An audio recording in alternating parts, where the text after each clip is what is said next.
श्री सीताराम बंधुओं, आप सभी का स्वागत है। आज हम सनातन धर्म के एक बहुत ही महत्वपूर्ण विषय नवदा भक्ति के बारे में जानेंगे। हमारे वेद, पुराण और शास्त्रों में भगवान को प्राप्त करने के कई मार्ग बताए गए हैं, लेकिन उनमें से सबसे सरल और श्रेष्ठ मार्ग भक्ति मार्ग माना गया है।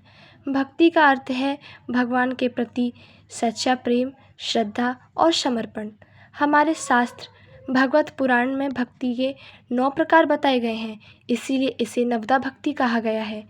इसका प्रसिद्ध श्लोक है, श्रवणं कीर्तनं विष्णोः स्मरणं पादसेवनम् अर्चनं वंदनं दास्यं सख्यमात्मनिवेदनम्। अर्थात भगवान की भक्ति करने के 9 मार्ग है।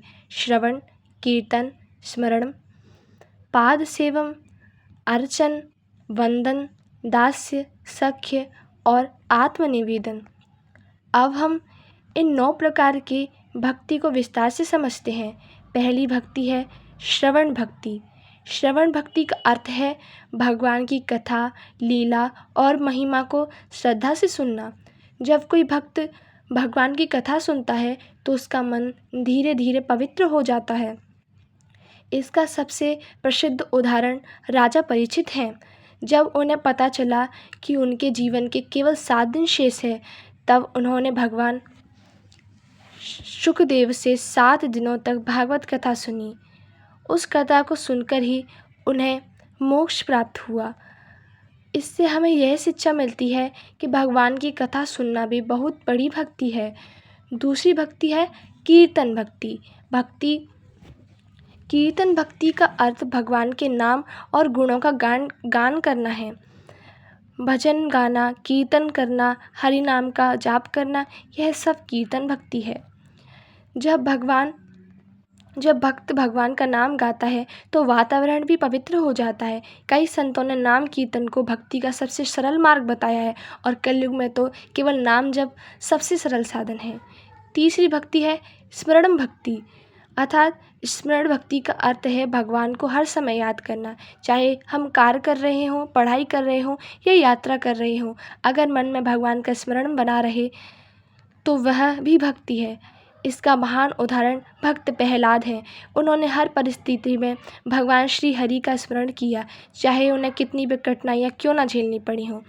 उनकी अटूट भक्ति से प्रसन्न होकर भगवान नरसिंह अवतार लेकर उनकी रक्षा की। चौथी भक्ति है पाद सेवन भक्ति। पाद सेवन का अर्थ है भगवान के चरणों की सेवा करना। शास्त्र में भगवान के चरणों को बहुत पवित्र माना गया है।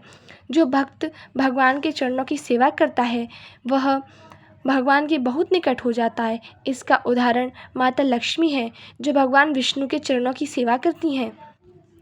पांचवी भक्ति है अर्चन भक्ति। अर्चन भक्ति का अर्थ है भगवान की पूजा करना, मंदिर में पूजा करना, दीप जलाना, फूल चढ़ाना, प्रसाद अर्पित करना, यह सब अर्चन भक्ति के रूप हैं। इनमें भक्त भगवान को अपनी श्रद्धा और प्रेम अर्पित करता है। छठी भक्ति है बंधन भक्ति। बंधन भक्ति का अर्थ है भगवान को प्रणाम करना और उनकी स्तुति करना। जब भक्त सच्चे मन से भगवान को प्रणाम करता है और प्रार्थना करता है तो भगवान उसकी प्रार्थना अवश्य सुनते हैं।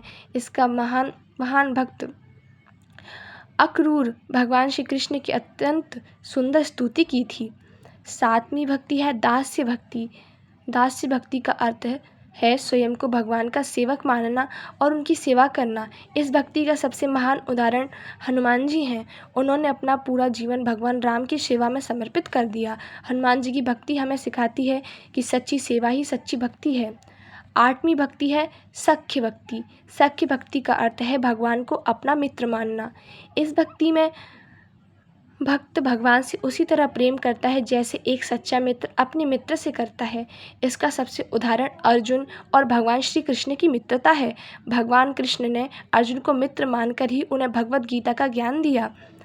9वीं भक्ति आत्मनिवेदन भक्ति। आत्मनिवेदन भक्ति का अर्थ है अपने आप को पूरी तरह भगवान को समर्पित करना, अर्थात शरणागत हो जाना। जब भक्त अपने अहंकार, इच्छाओं और सब कुछ भगवान को समर्पित कर देता है, अर्थात शरणागत हो जाता है, तब वह सच्चा आत्मनिवेदन होता है।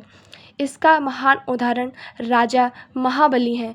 जब भगवान वामन ने उनकी 3 पग भूमि मांगी, तब उन्होंने अपना सब कुछ भगवान को समर्पित कर दिया। इन 9 प्रकार की भक्ति में से कोई भी एक भक्ति अगर सच्चे मन से की जाए तो भगवान की कृपा अवश्य प्राप्त होती है। बंधुओं, सनातन धर्म हमें सिखाता है कि भगवान तक पहुंचने के लिए कई मार्ग हैं, लेकिन भक्ति का मार्ग सबसे सरल और प्रेम से भरा हुआ है। इसीलिए हमें अपने जीवन में भगवान का नाम लेना चाहिए, उनकी कथा सुननी चाहिए और सच्चे मन से उनकी भक्ति करनी चाहिए। इसी के साथ मैं अपनी वाणी को विराम देती हूँ। श्री सीताराम। धन्यवाद।